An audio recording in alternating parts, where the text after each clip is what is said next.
ఒక చరిత్రాత్మకమైన ఘట్టానికి శ్రీకారం జరుగుతున్న రోజు.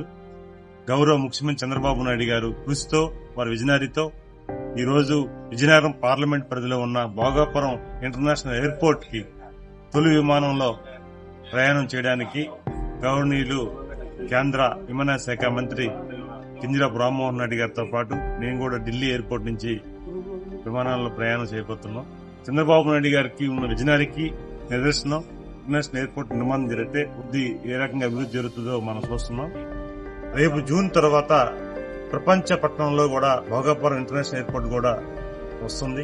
గోవా గవర్నర్, అప్పుడు విమానయాన శాఖ మంత్రిగా ఉన్న పోస్పేట అశోక్ గజపతిరాజు గారు చేతుల మీదుగా ఆ రోజు గౌరవ ముఖ్యమంత్రి చంద్రబాబు నాయుడు గారు శంకుస్థాపన కార్యక్రమాన్ని చేపడితే రామ్మోహన్ రెడ్డి గారు విమానయాన శాఖ మంత్రిగా ఉండి ఈ ఎయిర్పోర్టు నిర్మాణం జరగడం అనేది చాలా ఆనందం కలుగుతుంది. అదే సమయంలో మరొక్క వ్యాపారవేత్త, ఉత్తరాంధ్ర చెందిన రాజాం చెందిన ఈ జిఎంఆర్ సంస్థ అధినేత జిఎంఆర్ గారు, మల్లికార్జునరావు గారు ఎవరైతే ఉన్నారో వారు కూడా ఉత్తరాంధ్ర చెందిన వ్యక్తి.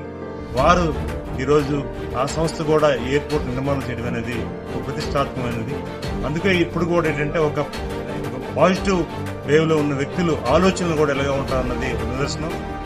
గౌరవ ముఖ్యమంత్రి గారు ప్రమాణ స్వీకారం చేసిన నెల రోజుల్లోనే భోగాపురం ఎయిర్పోర్ట్ వచ్చి సమీక్ష పెట్టి రామ్మోహన్ రెడ్డి గారితో మాతో అధికారులతో సమీక్ష పెట్టి ఈ రోజు అద్భుతమైన ప్రాజెక్ట్ అందజేయగలిగారు. అయితే ఫస్ట్ గా ఇది ఉత్తరాంధ్రకి ఏదో ఒక ఎయిర్పోర్ట్ అని కాకుండా ఇది కేవలం ఒక ఎమోషనల్, ప్రతి ఒక్కరు కూడా ప్రజలందరూ కూడా ఎమోషనల్ తో ఉన్నారు. అలాగే ఉత్తరాంధ్ర అభివృద్ధికి నాంది అవబోతుంది.